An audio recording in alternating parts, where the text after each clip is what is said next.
안녕하세요. 여러분께서 공유해 주신 바이브 코딩 어떤 툴을 써야 할까요? 그 영상 저도 봤는데요. 아, 정말 흥미롭더라고요. 아, 네네. 요즘 이 바이브 코딩이란 말이 여기저기서 들리는데 이게 정확히 뭐고 또 왜 지금 이렇게 주목받는지 오늘 한번 제대로 파헤쳐 보죠. 네, 좋은 주제입니다. 그 영상에서도 나왔지만 오픈 AI 전 CTO였던 안드레이 카파시가 언급해서 좀 더 화제가 됐죠. 맞아요. 카파시. 핵심은 뭐랄까? 코드를 직접 한 줄 한 줄 다 짜는 게 아니라 음, LLM 같은 AI 코딩 에이전트. 그러니까 AI 도우미한테 상당 부분을 맡기는 거예요. AI한테 맡긴다. 네. 그래서 개발자는 코드 작성 그 자체보다는 전체적인 설계나 좀 더 큰 문제 해결 이런 데 집중하게 되는 거죠. 리플릿이나 로밥을 다툰 도구들이 대표적인 예시고요.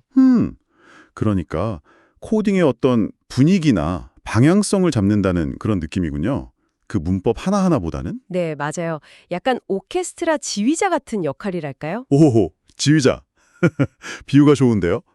그럼 왜 하필 지금 이게 이렇게 뜨거운 감자가 된 걸까요? 그게요, 몇 가지의 이유가 딱 맞아떨어진 것 같아요. 첫째는 역시 AI 모델 성능이요. 이게 뭐 비약적으로 좋아졌잖아요. 네, 그렇죠. GPT-4 나오고 하면서 확 달라졌죠. 네. 그리고 둘째는 처리할 수 있는 코드 양. 그러니까 컨텍스트 창이라고 부르는 거. 그게 엄청 넓어졌어요. 예전엔 짧은 코드밖에 못 봤는데 이제는 꽤 긴 코드도 이해하니까요. 한 번에 이해하는 정보량이 늘었다. 그렇죠.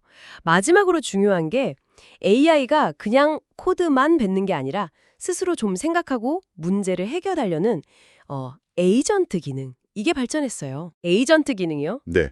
그래서 더 복잡한 작업도 시킬 수 있게 된 거죠. 커서 같은 도구가 약간 그런 방향성을 보여주고요.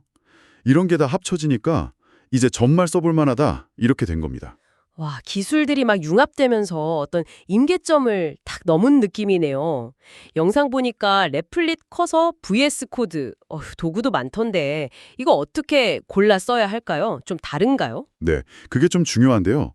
크게 보면 웹에서 바로 쓰는 클라우드 방식이랑 이제 내 컴퓨터에 설치해서 쓰는 로컬 방식으로 나눌 수 있어요. 클라우드랑 로컬. 네. 레플릿 같은 클라우드 아이디는 설치할 필요도 없고 웹사이트 같은 거 만들어서 바로 남들한테 보여주는 거, 배포라고 하죠? 그게 정말 쉬워요. 아, 배포가 쉽다. 네. 그래서 아이디어를 그냥 빨리 한번 만들어 보고 싶다거나 아니면 코딩 처음 시작하시는 분들한테는 어, 굉장히 유리하죠. 영상에서도 그 레플릿의 장점으로 스크린샷 찍어서 테스트하고 문제 생기면 바로 이전 상태로 팍 돌아가는 롤백 기능을 강조하더라고요. 오, 롤빼. 그거 좋네요. 막 하다가 꼬였을 때 그렇죠. 부담이 확 줄죠. 그럼 로컬 방식, 뭐 커서나 VS 코드는요? 이건 좀 더 전문가용 느낌인데요. 맞아요. 아무래도 기존 개발자분들한테는 로컬 아이디가 훨씬 익숙하죠. 기능도 더 강력하고요. 특히 뭐 VS 코드는 뭐 워낙 오랫동안 많이들 써온 도구니까요. 네, 그렇죠. 거의 표준이죠. 네, 인터페이스도 편하고 확장 프로그램 같은 것도 많고 챗 GPT 같은 외부 AI 도구랑 연결해서 쓰기도 좋고요. 그럼 커서는요? 그건 좀 더 AI에 특화된 느낌이던데. 네, 커서는 AI 기능 자체는 진짜 강력해요. 근데 영상에서도 나왔듯이 이게 가끔 너무 뭐랄까 장황하게 코드를 만들거나 불필요한 걸 좀 반복하는 경향이 있다는 지적도 있더라고요. 아, 좀 과하게 친절하다. 약간 그런 느낌일 수도 있죠. 그래서 결국에는 커서로 초안을 잡고 마무리 작업은 VS 코드에서 하는 개발자들도 많다고 합니다. 그렇군요. 도구도 중요하지만 개발하는 방식 자체도 중요할 것 같은데요. 영상에서 앤드류응 교수님 이야기도 나왔잖아요.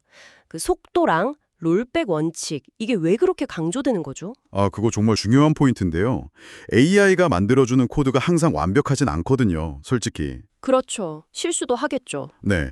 그럼 이제 그걸 하나하나 찾아서 고치는 것보다 이거 좀 이상한데 싶으면 그냥 미련 없이 문제가 없던 이전 상태로 휙 돌아가는 거예요. 롤백하는 거죠. 아예 새로 시작하는 것처럼. 네.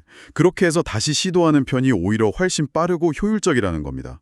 앤드리움 교수님도 이런 빠른 반복, 그러니까 이터레이션 방식을 추천한다고 영상에서 언급했고요. 일단 빨리 만들고 문제 생기면 고치려 하지 말고 그냥 되돌아가서 다시. 그렇죠. 그리고 또 하나, 테스트 코드 먼저 짜는 거. TDD라고 하죠. 테스트 주도 개발. 이것도 AI랑 같이 일할 때는 코드 안정성을 높이는 좋은 방법이라고 권장하더라고요. 확실히 AI가 만든 코드를 믿으려면 테스트가 중요하겠네요.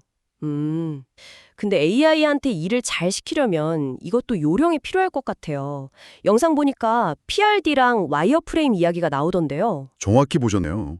그냥 뭐 랜딩 페이지 하나 만들어줘 이렇게 막연하게 던지는 것보다 훨씬 나은 결과물을 얻을 수 있는 방법이죠. 구체적으로 지시하는 거군요. 네, 제품 요구사항 문서, 그러니까 PID하고 화면 설계도인 와이어프레임을 먼저 좀 구체적으로 만드는 거예요.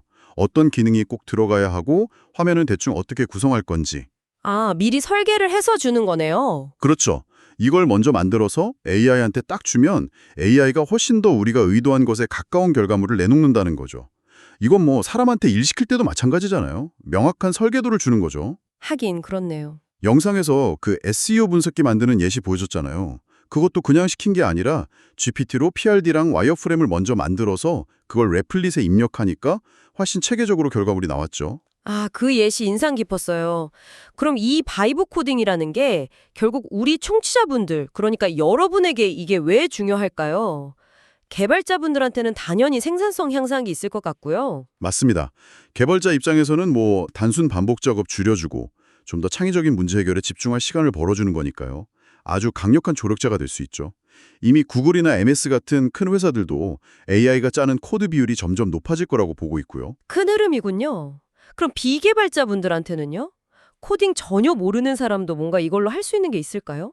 저는 그 점이 오히려 더 중요할 수도 있다고 봐요. 코딩이라는 장벽이 정말 많이 낮아지는 거거든요. 장벽이 낮아진다? 네. 예전에는 개발자한테 부탁하거나 아니면 아예 포기했던 일들, 예를 들면 뭐 매달 반복하는 단순 엑셀 정리 작업 같은 거 있잖아요. 그런 걸 자동화하는 스크립트를 짜거나, 아, 업무 자동화? 네. 아니면 내 취미 생활을 위한 간단한 웹사이트 정도는 이제 직접 만들어 볼 수도 있게 되는 거죠. 훨씬 쉽게. 와, 그건 정말 솔깃한데요. 그렇죠. 영상 발표자분도 그런 얘기를 했어요. 결국 중요한 건 비즈니스 구축이지 개발 자체가 목적은 아니다. 그러면서 이런 AI 도구들을 정말 적극적으로 활용하는 모습을 보여줬거든요. 기술을 그냥 내 문제를 해결하는 도구로 쓰는 거죠. 기술을 도구로 활용한다. 네, 좋은 관점이네요. 자, 오늘은 바이브 코딩이라는 이 흥미로운 새로운 흐름에 대해서 좀 깊이 이야기를 나눠봤습니다. AI를 이용해서 개발의 가능성을 넓히는 여러 도구들, 또 접근법들을 살펴봤는데요. 네, 근데 뭐니 해도 가장 중요한 건 역시 직접 한번 해보는 경험인 것 같아요. 처음엔 좀 부담스러울 수 있으니 리플릿 같은 걸로 간단하게 시작해보는 거죠. 리플릿으로요. 네, 뭐 예를 들어서 평소에 좀 반복적이라고 느꼈던 업무 같은 거 있잖아요. 그런 걸 자동화하는 작은 시도부터 해보시면 어떨까 싶습니다. 좋습니다. 오늘 이야기 들으시면서 여러분도 내 일 중에 이런 거, 이건 AI한테 한번 맡겨볼 수 있겠다 하고 떠오른 게 혹시 있으신가요? 그 아이디어를 한번 발전시켜 보시는 건 어떨까? 이런 생각을 남겨드리면서요. 오늘 저희의 탐구는 여기서 마무리하겠습니다. 네, 다음에 또 재미있는 주제로 이야기 나누겠습니다. 다음에 더 흥미로운 주제로 찾아뵙겠습니다.